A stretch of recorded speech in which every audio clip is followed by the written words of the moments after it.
pada kali ini. Ucapan rasa syukur dan puji-pujian kita juga kepada Allah kerana dengan limpah kurnianya kita taufik ke perkara yang diredai olehnya, kita dipermudahkan untuk menjalani ibadah. Mudah-mudahan Allah Subhanahu wa taala menjadikan amalan kita ini asbab untuk kita berjaya di hadapannya nanti, insya-Allah taala. Baiklah tuan-tuan, rasa lama juga tak lupa. Macam lama juga. Bulan puasa itu ada sedap saya, tapi kebetulan pula apa nama tidak berapa sihat. Tidak berapa sihat itu pula membawa kepada duduk masuk check-in hotel dekat section 7 dekat 10. Check-in situ sampai lagi aku kat situ juga. Balik-balik rumah discharge hari Khamis, maksudnya hari ke-4. Ni aku baru rasa sedap sikit badan. Jadi semuanya adalah kurnia Allah. Saya rasa nikmat yang amat besar. Dengan apa dia kegunaan tersebut, rasa syukur, mudah-mudahan digugurkan dosa oleh Allah Subhanahu wa taala, insyaallah. Baiklah tuan-tuan, rasanya bersambung kita pada pengajian risalah tadabbur surah Yasin ini. Rasa saya lah, saya rasa inilah yang kita dah pergi dah kepada ayat yang berkait dengan apa dia kaedah perpasangan dan juga matahari dan bulan, kan? Ayat 47 hingga 54. InsyaAllah ada lah kan? Ayat 47 hingga 54. Kalau kita boleh baca lagi lah. Saya punya talaah saja sampai situ. Kalau ada kebetulan saya dah maklumkan lah, insyaAllah. Ya. Kalau betul, kita boleh baca sama-sama dahulu, ataupun kita bacalah ayat ini dulu, sebab ayat ini saya buat mutalaah. Sekiranya tersikit ataupun ada lagi ayat, kita coba sambung pada mudah hadapan lah, insyaAllah. Baik, ayat 47 hingga 54 muka surat 39, insyaAllah tuan-tuan. Baik, a'udzubillahi minasyaitonirrajim. Bismillahirrahmanirrahim. Wa idza qila lahum anfiqu mimma razaqakumullah qala alladhina kafaru lilladhina amanu anut'imu man law yasha'u Allahu at'amah in antum illa fi dhalalin mubin. Wa yaquluna mata hadzal wa'du in kuntum sadiqin. Ma yanzuruna illa sayhatan wahidatan ta'khudhuhum wa hum yakhsimun. Fala yastati'una tawsiyatan wala ila ahlihim yarji'un.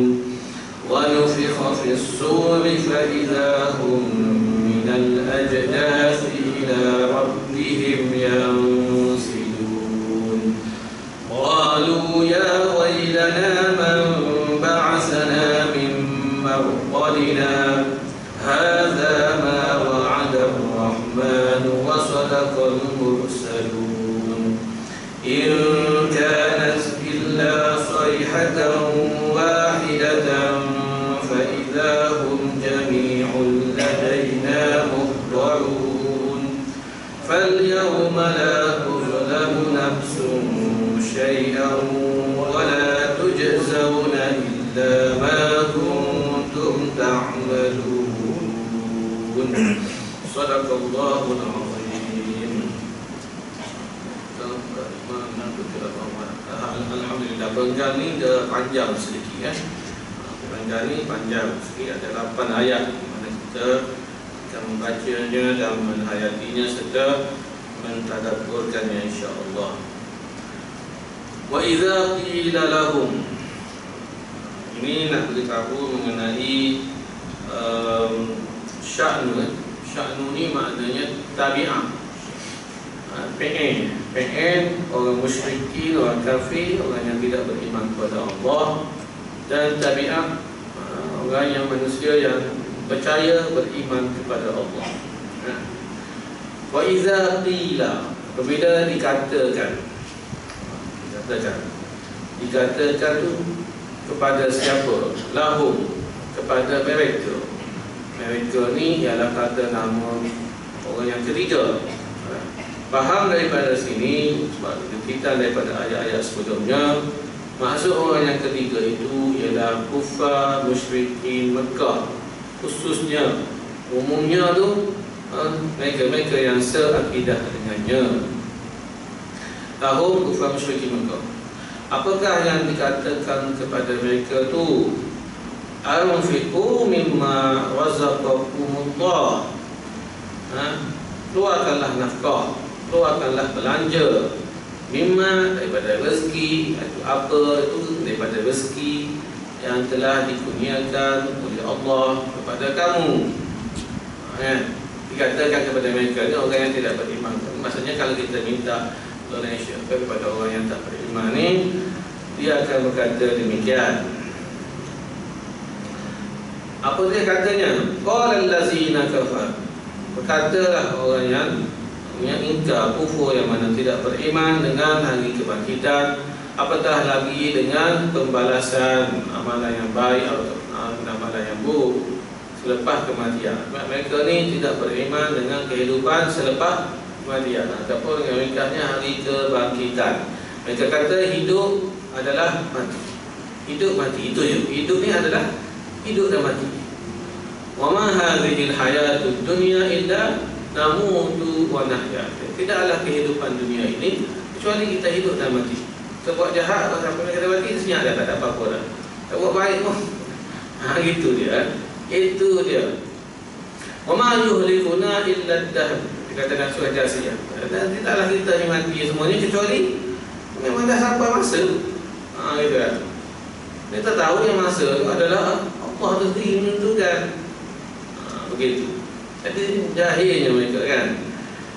Jadi di sini apabila jawab ditanya kepada mereka begitu, mereka jawab macam mana?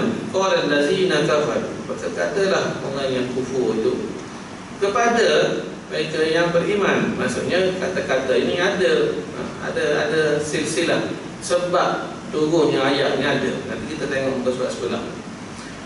Mereka kata apa kepada orang yang beriman tu? Anut'imu man law yasha'allahu at'amah. Patutkah, wajarkah kami memberi makan kepada mereka yang mana jika sekiranya Allah kehendaki, Allah boleh bagi makan kepada mereka. Senang jawab. Itu jawapan. Patutkah kami? Kami ni maksudnya kami ni orang yang diberi keluasan rezeki lah. Memberi makan kepada mereka yang Allah bagi kesempitan rezeki. Maksudnya orang yang kafir itu fakir ataupun miskin. Patutkah kami bagi makan kepada mereka yang miskin-miskin ni? Di mana jika sekiranya Allah kehendaki, Allah lah bagi makan, bukan kami. Senanglah. Itu. In antum illa fi dhalalin mubin. Tidaklah kamu, wahai orang yang beriman, yang menyuruh kami berbuat demikian, kecuali kamu ni berada pada kesesatan yang nyata. Dia jawab macam tu pula. Dia jawab macam tu pula. Itu satu tafsiran.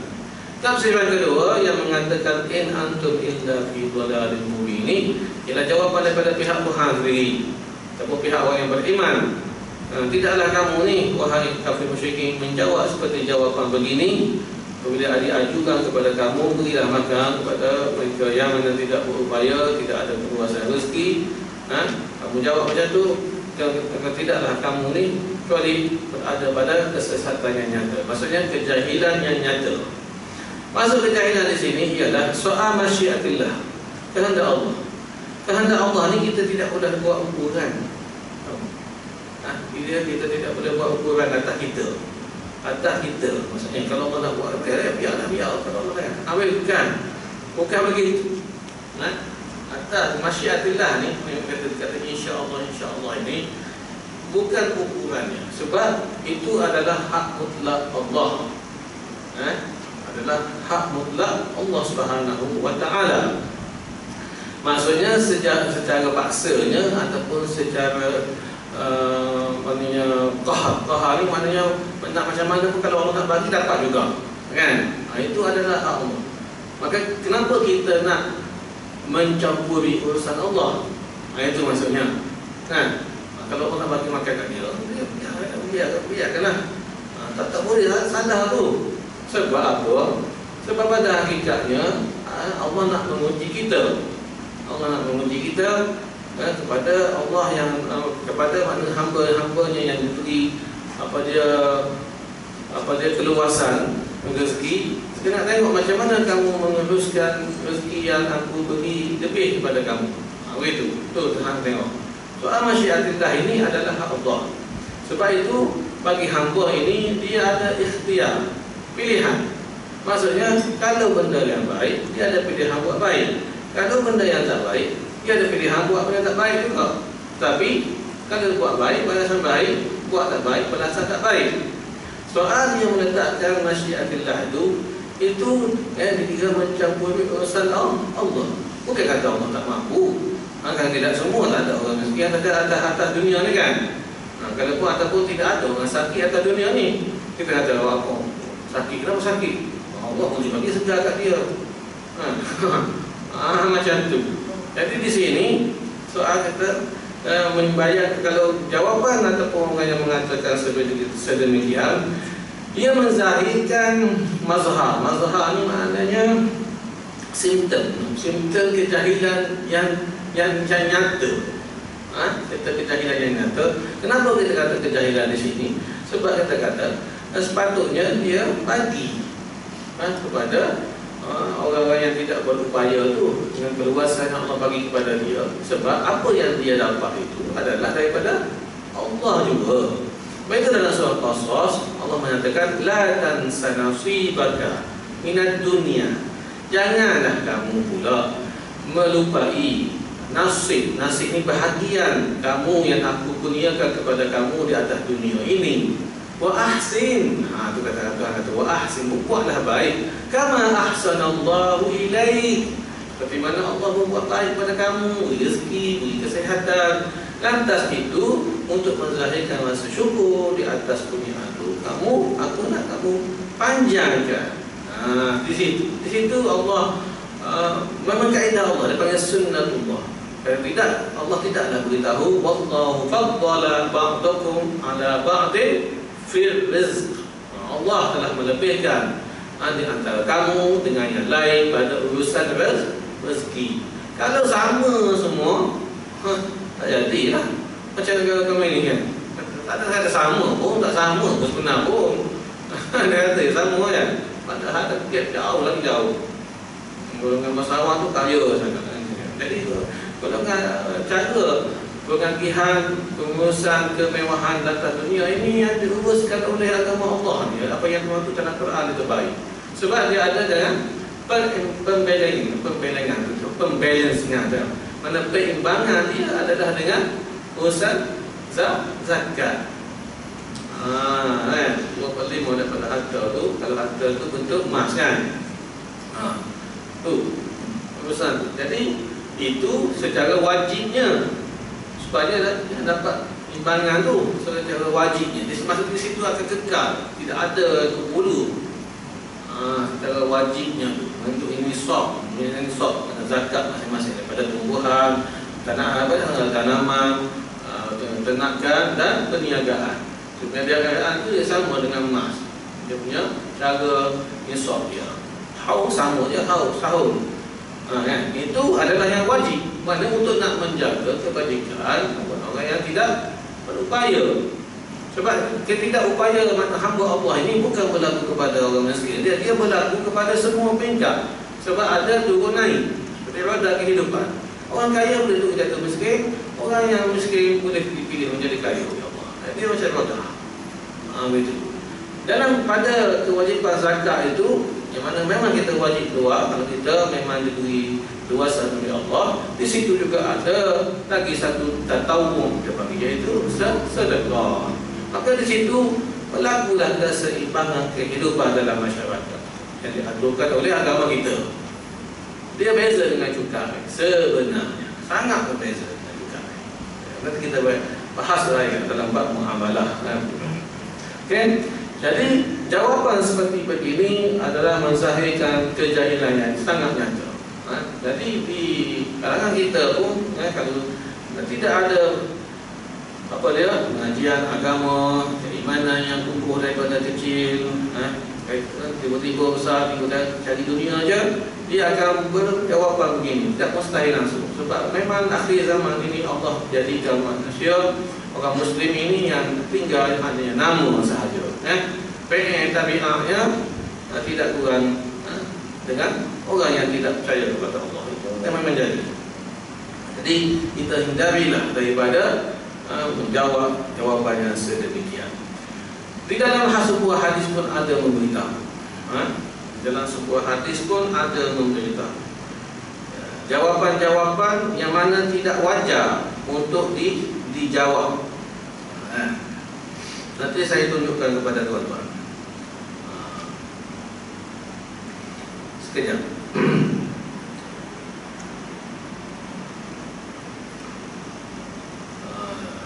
Ada jawapan. Maksudnya begini, kita memang kita dengar, kita mendengar apabila seseorang itu memberi nasihat kepada kita, maka dijawab kepada kita, ini urusan aku, kan? Bukan urusan kau. Urusan aku lah. Urusan kau lah. Ataupun kubur masing-masing lah. Itu. Jawapan macam ni pun Allah pada Rasulullah SAW dia beritahu kepada kita secara nas. Saya pun dalam buat lagi dalam buku hadis-hadis yang menyatakan secara nas. Secara nas ni mana secara teks, secara lisan, yang mana Nabi melarang kita orang yang beriman, orang Muslim ini jangan bercakap sedemikian. Salah satunya dia ada 30 lebih yang saya dah input. Rasulullah SAW berkata kepada mereka yang dinasihati oleh saudaranya lah, tak kira saudara betul-betul yang ada ikatan silaturahim ke ataupun saudara seagama yang menasihatinya. Rasulullah berkata apa? Inna aqradul kalami ila Allah. Sesungguhnya perkataan yang paling Allah Subhanahu wa taala murka, bahawa berkata seorang lelaki pada seorang lelaki yang memberi nasihat kepadanya. Lelaki yang beri nasihat kepadanya itu berkata apa? Ittaqillah, takutlah kepada Allah. Maksudnya janganlah buat perkara yang maharim, yang ditegak oleh Allah, oleh agama. Maka dia yang berkata, orang yang dinasihati itu berkata, alaika nafsaka, mu jaga dirimu. Mu jaga dirimu dah, jangan masuk urusan. Banyak beratus-ratus ribu kata macam ni orang yang cakap. Kenapa? Karena keegoannya. Sangat Allah marah. Ni hamba aku ni macam ni sekali. Pada pandangan Allah, jadikan Allah murka tu begitu. Ni aku hantar hamba aku nasihat dia macam ni, dia jawab. Tapi Allah bagi lagi tempoh. Alaika nafsak, atas semua dirimu, atas apa diri aku, maksudnya begitu. Jadi tak boleh. Itu memang tak boleh. Banyaknya siapa dia yang cakap macam ni? Orang perempuan lah. Cikgu dia tu. Laki pun ada juga. Kecuali dah kalau nak mengorat, lain lah. Kalau nasihat betul-betul ittaqillah. Banyak. Dan cara menasihat pun kena betul juga. Menasihat yang betul adalah menasihat kita dengan dia tanpa tengok disaksikan oleh orang lain. Menasihat seseorang di hadapan khalayak itu bukan dinamakan nasihat, itu dinamakan tafdhih, iaitu mendedahkan keaiban ataupun menjatuhkan air muka. Pun ada dalam hadis memberitahu, sekiranya kamu menasihati seseorang, menasihatilah dia dengan kamu supaya tidak jatuh air mukanya. Begitulah. Itu dia. Jadi begitulah. Jadi sama ayat bersurat dalam sokongan ayat dalam Quran dan begitu sokongan dalam hadis. Saya dalam proses menyempurnakan ini. Baik, in antum illa fi dhalalin mubin. Cuba kita tengok muka surat 41. Itu ceritanya. Diriwayatkan sebab dia turun ayat 47 itu yang berkait dengan Sayyidina Abu Bakar sendiri radhiyallahu anhu, dan ini berlaku di mana? Bukan berlaku di Madinah, ini berlaku di Mekah. Sebab ayat surah Yasin ini semuanya turunnya di mana? Di Mekah. Jadi masa itu memanglah orang kafir musyrikin majoriti, sangat majoriti kaum muslimin, tak lebih daripada 40 orang lelaki dan perempuan orang Islam pada masa itu. Jadi Sayyidina Abu Bakar ni adalah kaum Quraisy pemuka yang masuk Islam, tetapi ada harta dan ada nama. Dia memberi makan kepada kaum muslimin yang miskin di Mekah. Dia bagi makan. Sebab tidak berupaya. Sebab apa? Sebab di pulau. Di pulau. Itu. Suatu hari datang Abu Jahal menegur Abu Bakar, kata, adakah kamu percaya bahawa Allah mampu memberi makan kepada orang-orang miskin tu? Kamu disebut bagi makan. Kamu kata Allah Maha Kuasa, Allah Maha memberi rezeki. Adakah kamu percaya? Macam tu. Abu Sayyidina Bakar kata, ya. Betul, percaya Allah Maha memberi rezeki. Dia nak kira macam mana? Dah Allah Maha memberi rezeki. Kenapa kamu sibuk bagi makan buat orang miskin? Dia kira macam Allah ni turunkan langit, turunkan daripada langit supaya di setalam kasih mandi. Macam tu. Habis dah nak tutup. Dah mandi section 24 yang tuan-tuan biasa pergi, saya pergi juga. Tu, benar kan? Jadi apa dia kalau begitu? Kalau begitu kan maksudnya Abu Jahal tu jawab pada, kenapa Allah tidak memberi makan kepada mereka? Jelas. Jadi Sayyidina Abu Bakar menjawab balik, Allah menguji satu kaum dengan kemiskinan dan mahukan agar mereka bersabar, yang miskin. Lepas tu pula, dan ia menguji satu kaum dengan kekayaan dan mahukan mereka agar memberi. Itu baru Allah Subhanahu wa ta'ala. Bukan kita mengatur urusan Allah, Allah yang mengatur urusan kita. Jadi kalau kita memahami kita yang mengatur urusan Allah, padahal kita bergantung pada Allah pun, nak uji dengan kesenangan dia, maka tidakkah itu dinamakan suatu kejahilan yang nyata kan? Kejahilan yang nyata tu. Kenapa jadi tak terfikir macam tu? Kita diselubungi oleh apa? Oleh hijab harta, hijab dunia. Kononnya kita yang memperolehinya. Dan kan satu sen pun ia adalah daripada Allah. Terus sebenarnya. Maka kalau begitu dia kata, lantas Abu Jahal berkata, engkau ni hanyalah berada dalam kesesatan yang nyata. Abu Jahal kata macam tu. Ini hadis, tak terjemah hadis. Dia kata nyata pada hakikatnya Abu Jahal sendiri. Sebab tu dia kata Abu Jahal, bapa kejahilan. Abu Jahal tak ada hubungan bertalian pun dengan Nabi. Tak ada hubungan pada keluarga pun. Tengok. Daripada dia dulu dinama dia tu Abu Hakam, bapa hikmah. Maknanya penduduk Mekah ini ada apa-apa masalah pergi rujuk kepada dia sebab dia begitu berhikmah. Tapi selepas Rasulullah membawa agama Islam, maka dia yang pertama, yang paling kuat, paling nyata sekali menentang Nabi. Sedangkan Nabi ini membawa kalam yang Allah daripada Allah, wahyu yang penuh dengan kebenaran. Maka bila dia menentang, tidak dinamakan lagi dia Abu Hakam, dinamakan dia dengan Abu Jahal. Kerana kejahilan Allah nyatakan. Jadi insya-Allah mudah-mudahan Allah kaitkan kita ni dengan golongan mereka yang mana berfikir dulu Allah bagi kita akal supaya berfikir. Begitu. Itulah nombor satu. Kita pergi pada seterusnya. Wa yaquluna, ni soal kepercayaan mereka terhadap hari kebangkitan. Baik. Seorang yang mana langsung mengingkari ada kehidupan selepas kematian, itu memanglah, kan? Tetapi satu lagi percaya mati, tetapi tindak tanduknya seperti tak percaya ada mati dah. Mereka sangat dengan kehidupan dunia. Macam mana terkadang kaum muslimin kan? Siang malam kan? Kehidupan macam tidak ada persiapan langsung untuk nak menghadapi akhirat. Macam mana ni? Memanglah dalam sudut akidahnya kita tidak menentang, tapi dalam sudut kelejaan ini dipanggil ghafil, lalai. Ulaika humul ghafilun ni angkat saja dengan tidak baca Al-Quran atau tidak solat. Jadi dikhawatiri kita hampir-hampirkan dengan apa? Golongan macam ni. Maka beratlah kita di akhirat nanti. Paling tidak lama lah kena ceduk penuh. Memang Allah akan keluarkan daripada neraka bagaimana siapa ada kalimah syahadah walaupun sebesar biji jagung. Tapi bayangkan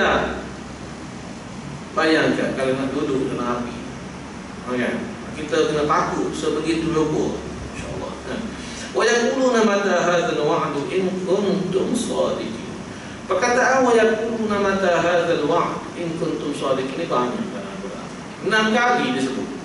Nak cakapnya begitu serius sekali kononnya orang kafir ini bertanya kepada Nabi ataupun utusan Rasul. Mereka berkata, sebab Nabi ini memberitahu tentang keimanan, tentang perkara akhirat. Mereka hidup di dunia di alam mata syahadah, mata-mata yang mata yang jelas kan. Jadi kita bercakap di alam sebalik mata. Lalu ayat pink dia alam apa tu? Barzah, alam barzah itu apa? Bazrah, asal alam bazrah. Baik tak alam bakar, alam bazrah. Alam sebalik mata. Tak ayat tu. Memanglah alam sebalik mata. Kan? Sebalik mata zahir. Jadi orang kafir tak percaya. Mereka pun terus mencabar. Wa yaquluna mata hadzal wa'd. Bila janji ni? Janji kata kebangkitan selepas mati ni, ataupun pada kurang pun janji nak berlaku kiamat. Sebab dia kata dia tak beriman kepada kiamat. La ta'tina as-sa'ah. Wa qala allazina kafaru la ta'tina as-sa'ah. Berkatalah orang-orang yang kufur terhadap hari kebangkitan, la ta'tina as-sa'ah, tidak akan sampai kepada kami ni apa nama kiamat. Ada non-muslim yang kerja sekarang dengan dia, ada bertugas sekali. Dia kata berlaku kiamat, tapi dia berlaku pada satu tempat di dunia. Tempat kita tak ada gitu tu. Maknanya di benua tertentu kiamat. Gitu. Dia kata sudah kan bukan benua pun, habis dengan alam ni. Jadi kalau berfikir dengan otak, maka dia tak mampu. Sebab itu dia ada mekanisme keimanan. Sebab dia sampaikan oleh orang yang memang disahkan oleh Allah, orang yang dipercayai. Seperti Pak Nabi kita kan, Pak Tona, Siddiq, Tabligh, kan, amanah, kan, hukum. Jadi tidak ada alasan untuk kita tidak menerima apa dia yang disampaikan oleh Rasul tu. Sebab Rasul mendapat wahyu daripada Allah yang maha benar kan. Itu dia. Jadi kita tidak ada alasan langsung. Cuma kita tidak menggunakan pendengaran untuk mendengar yang hak, lalu kita berfikir ke atasnya. Itu dia. Jadi ada 6 tempat. 6 tempat tu pertanyaan mereka bila berlakunya janji kiamat ini, Allah langsung tidak sebut. Allah langsung tidak sebut bila berlaku sekian-sekian jam, bulan dan tahun. Tak. Allah tak sebut. Allah sebut macam mana? Allah sebut impak dia terus. Impak. Itu dia. Tak ada sebut pun berlaku. Tak ada. Oh, lambat lagi 1000 lebih tahun lagi. Bagainya tak ada gunanya. Sebab Allah nak apa? Keimanan. Sebab apa kata begitu bernilainya iman ni? Tuan-tuan kena ingat. Fikir sampai nak tidur. Keimanan ni hanya di dunia ya. Jangan nak mimpilah beriman selepas kita masuk ke kubur. Jangan nak mimpi, walaupun sebesar zarah, sebesar kaki semut, ataupun sebesar jari semut, kaki jari semut, tak ada langsung dah beriman. Sebab kita tak nampak kita lah, nampak malaikat yang tak pernah nampak. Tu dia. Ayolah, saya pun baru gambar-gambar. Macam ni. Ini yang kata Rasul beriman, ya ayyuhallazina amanu aminu. Orang-orang yang beriman lagi betul-betul, supaya kental keimanan tu. Kan? Itu dia. Jadi biarlah kita rasa keimanan di dalam hati. Dia menebal. Sebab iman ni dia sifat dia mengurang dan bertambah. Dia macam tu. Dia ada terang tinggi tu dia. So kita kena padu ke iman kita. InsyaAllah. Itu dia. Mudah-mudahan juga. Maka Allah sebut tadi padu, "Ma yanzurun", tidaklah mereka menunggu. Kata bila saja illa sayhatan wahidah. Kecuali bila tiba satu dia teriakan, ketika suara, bunyi suara yang amat kuat, dahsyat sekali, tak khuzuhum, mana akan mengambil mereka mematikan mereka tadi. Wahum yakhsimun. Yakhsimun ini maknanya asal dia yakhtasimun. Ini baca kiraat banyak sekali. 4, 5, 6 imam baca lagi. Apa dia? Yakhsimun ni yakhsimu ada sikit saya tak ingat dah. Tadi kita baca dah. Cuma dia bacaan Hafs ni wa yakhsimun. Asalnya yahtasimun. Maksud di sini ialah berlakunya saat kiamat yang betul-betul itu dengan saihah ni, satu pergikan daripada tiupan sangkakala yang menyebabkan bunyi. Kita dah bincang pasal bunyi tadi kan, pasal penduduk Al-Taqiyah. Bunyi ini satu cara Allah menggunakan untuk mengazab ni. Bunyi yang paling dahsyat sebenarnya, daripada gempa bumi, daripada taufan, bunyi paling dahsyat. Dan kematian dengan bunyi ini amat dahsyat. Dia boleh menghancurkan kita seperti buih. Kita jadi macam buih, hancur dengan kulit-kulit, dengan tulang-tulang sekali. Sebab bunyi ini getaran, dia senjata getaran tau. Dia boleh menghancurkan setiap sel kita, termasuk sel yang berkait dengan tulang. Begitu. Ini berlaku kepada kaum Samud, ya, kaum Samud, iaitu ila Samud akhahum Salih, iaitu kaum Nabi Saleh yang derhaka kan. Itu kita tengok lagi. Tetapi dengan bunyi juga dia mengaktifkan kita untuk hidup kembali. Sebab apa? Sebab dengan dia panggil khaliyah. Khaliyah ni khalaya ataupun khaliyah, dia adalah sel. Sel yang sekecil DNA. DNA ini sel. Kenapa dinamakan khaliyah? Khala yakhli, khulwah. Dia itu satu benda yang berongga sebenarnya, tapi dia wujud. Dia wujud. Dia terlalu amat kecil. Maka benda ni oleh kerana dia terlalu kecil, dia sangat-sangat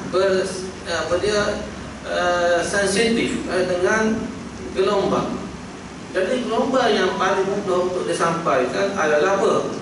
Suara, bunyi.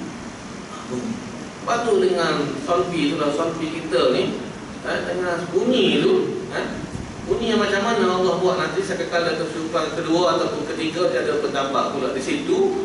Maka kita akan tumbuh seperti biji benih. Fa'idha hum yansilun. Ma yanzuruna illa sayhatan wahidah. Tidaklah mereka menunggu, kata nak tanya-tanya tunggu bila-bila kiamat ni, kecuali apabila berlakunya tiupan sangkakala dengan nafkhah atau al-ula tadi, bunyi sekali mengambil mereka, pasal mematikan mereka. Sedang mereka tu dalam berurusan berniaga, tawar-menawar. Itu tawar-menawar, tetapi dalam bentuk kasar. Kalau tak boleh ada yang kesimun, tersama ni maknanya tawar-menawarnya agresif. Tiba-tiba bunyi.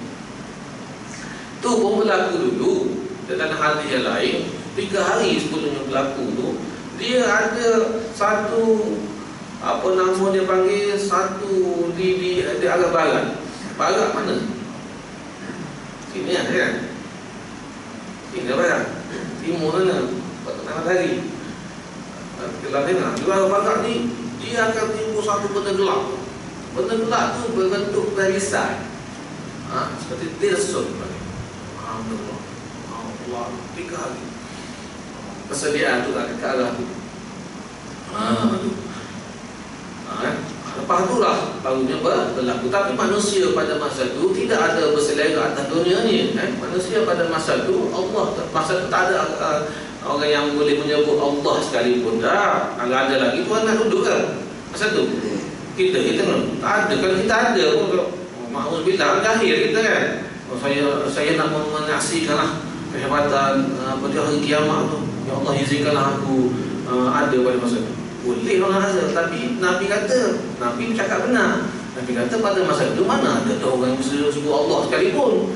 Jadi daripada nak tengok, biar baik kita disebut nama Allah. Kalau kita sebut nama Allah, maka kita akan dicabut juga lah nyawa oleh satu tanda besar juga, iaitu akan keluar rihul layyinah dia panggil. Ini lagi dahsyat kan, kata bayar-bayar yang hebat ni, dia satu angin yang lembut je. Dia akan pergi men-scan setiap orang yang ada iman di dalam hati, walaupun sebesar zarah pun dia akan masuk. Tadi ib mana ketiak sini itu lah. Lembut tu ada. Allah nak pastikan untuk berlakunya kiamat ini, mesti seorang pun tidak ada dah kena Allah. Dan mereka melakukan perkara-perkara keburukan seperti haiwan satu. Jadi kita perlu balik ke kampung kita lah. Payahlah sibuk nak tengok macam mana bentuk kiamat. Tak perlu. Kita boleh tengok balik lepas tu, kalau kita dah kembali ke kampung sana pun. Tak ada dah astro, siaran ulangan kan. Kita tengok tu kan, banyak siaran ulangan, tak ke lah kan. Itu dia tuan-tuan. Baik. Fala yastati'una tawsiyatan. Mereka tidak sempat pun nak meninggalkan wasiat kalau dah berlaku. Cepat sana. Wa ila ahlihim yarji'un. Dan berlaku hal macam tu pun tak sempat nak balik kepada kaum keluarga mereka. Dan saya baca lagi. Wa Masa esok hari Ahad, esok Selasa ni. Saya ingat hari Ahad. Wa nufiqa fi sur, dan apabila ditiup dari sangkakala yang kedua ataupun yang ketiga, nanti kita bahas lagi. Pendapat ulama mengatakan sangkakala ni 3 kali, ada mengatakan 2 kali. Nanti kita bahaskan untuk ayat yang dalam Quran. Dan apabila ditiup sangkakala yang kedua ataupun yang ketiga, iaitu untuk kebangkitan. Faizahum, maka tiba mereka ni iaitu yang berada di alam barzah, bukan barzah. Saya pun macam tu sebut pula barzah, sedap juga, tapi tidak ada makna dalam bahasa Arab. Barzah, kumpulan ayam peng, anak murid dia. Yang adanya barzah dalam Quran. Barzah. Okey. Faizahum minal ajdaz. Ajdaz ni kubur, daripada kubur tu tadi ila rabbihim yansilun. Kepada Tuhan mereka ini dipaksa berhadapan. Dipaksa, yang silung ni dipaksa menghadap dengan 2 keadaan. Waja'at kullu nafsin ma'aha sa'iq wa syahid. Ini kita takut. Memang tak nak. Sebab apa? Ramai yang takut di hadapan Allah dengan begitu banyak kesalahan. Jadi kita tak nak. Tetapi dalam tak nak, apabila dah bangkit, dipaksa hadap ila rabbihim yansilun. Dengan segera bukan tu, siraan, dengan segera.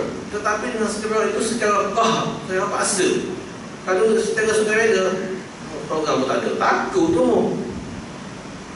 sebab baru sedar daripada tidur. Ni sebenarnya kehidupan. Nabi kata Allahumma la aisha illa aisha al-akhirah. Selalu disebut macam tu. Kenapa? Terleka, terpesona sedikit dengan kehidupan dunia. Nabi tu Allahumma la aisha illa aisha al-akhirah. Allah tidak ada sebuah kehidupan seperti kecuali kehidupan akhirat yang sebenarnya. Banyak dia cakap kan. Jadi ila rabbihim yansilun, tafsirnya dalam surah Qaf, waja'at kullu nafsin, akan datang setiap jiwa. Maksudnya selepas kebangkitan tu, ma'aha, bersama jiwa tu, kita semua masing-masing satu jam. Ayah sendiri pun sa'iqun tu tolong bawa, pengiring bawa. Tapi sa'iq bukan bawa. Hari pengiring belakang kan. Sa'id ni dia tahu daripada depan. Sa'id. Sebab itu driver dia duduk depan. Itu pada sa'id. Dalam bahasa Arab dia driver dia sa'idun. Sebab dia bawa. Sa'id kan duduk belakang. Kecuali yang perang, tak apalah duduk belakang. Dia nak tunjuk hantu kereta ni. Ke ada apa dia, orang ni pembawa perahu, dia duduk belakang kan. Itu Sa'id ni kan. Betul. Sa'id ni duduk depan. Jadi Sa'id ni kau dia sirik. Tak nak. Okey. Wah syahid, penyaksi dia. Saksi ni maknanya pembawa segala dia punya apa kerja-kerja buat dia. Syahid ni adalah penyaksi dia lah. Benda tak banyak pun, tak perlu besar-besar buku tu kan. Kita tahu sekarang kan, daripada sebesar-besar hadis semua kan. Dah sekali tak ada apa nama, tak ada pendrive, tak ada apa, dia ada cloud kan. Maknanya maklumat ni boleh isi di media. Maksud kita orang kita macam ni. Kata apa dia? Wa kullu insanin alzamnahu ta'irahu. Setiap manusia ni alzamna, kami melazimkan ta'irahu. Ta'irahu ni maknanya amalan laporan dia secara terbang pergi. Kita tengok perbezaan dah, perbezaan maklumat kan. Dia maya. Sana lebih lagi lah. Konsep lama, tapi lebih dahsyat hebat. Kan? Wa kullu insani alzamna, kami melazimkan, maknanya mesti. Jadi macam itulah. Jadi kita rasa takut kan. Alhamdulillah bagi sedikit apa yang kita baca Al-Quran, kita tahu pengertiannya. Ia begitu amat menakutkan, begitu amat merasakan keimanan. Sebenarnya tuan-tuan, tahulah Allah bagi saya tahu sebesar. Dan saya memang suka masalah. Jadi begitu berasa dalam jiwa. Sikit boleh kita kongsi bersama. Masa untuk iqamah. Iqamah tuan-tuan. Iqamah. Itu saya pun tak boleh bercakap banyak. Sebab saya masih rasa sebab saya kena cerita rumah dalam darah. Itu. Saya tak mahu contoh kan. Jadi 2-3 hari berulang kat klinik tu, dah dia kata tak boleh lagi, awak kena pergi masuk hotel section 7. 10 dekat 10 duduk corner lot. Lepas tu malam Isnin tu tengok je orang nyanyi pada konsert kecil dekat jaga tu. Allah, saya kata saya tak tahu rasa. Saya kata sedap dia duduk sini, alhamdulillah ya Allah kau hantar aku sini kan. Kalau tidak tak ada aku nak bukan galak, nak mana gaya. Duduklah. Beri dah baju gaya apa semua. Tak tahu pakai baju warna purple. Oh cantik baju tu. Saya boleh tukar setiap hari sebab banyak. Alhamdulillah tuan-tuan. Saya contoh sebenarnya Dah dapat saksikan 2 kematian. Dua tu daripada unit apa dia jantung. Tapi banyaklah sedap son. Pada tempoh seringan dia. Mudah-mudahan Allah ampunkan dosa. Itu dia. Betul-betul lepas 2-3 hari saya khatam Quran. Alhamdulillah. Saya dah maklum dah kepada apa dia cik Abu Nama Rengkal ketidakhadiran. Jadi alhamdulillah Tuhan izinkan kita berjumpa pada malam ni. Itulah sampai sini dulu dah tuan-tuan insya-Allah. Tapi kita masih lagi bersambung kita muka surat 47 hingga 54 ini kerana perbahasannya kita tidak boleh habiskan pada malam ini. InsyaAllah kita sambung di perjumpaan yang lain dengan izin Allah. Jadi kita tutup dulu majlis kita dengan tasbih kafar. Subhanakallahumma wa bihamdik, subhanakallahumma wa bihamdika, asyhadu an la ilaha illa anta, astaghfiruka wa atubu ilaik. Wallahu a'lam bis-shawab.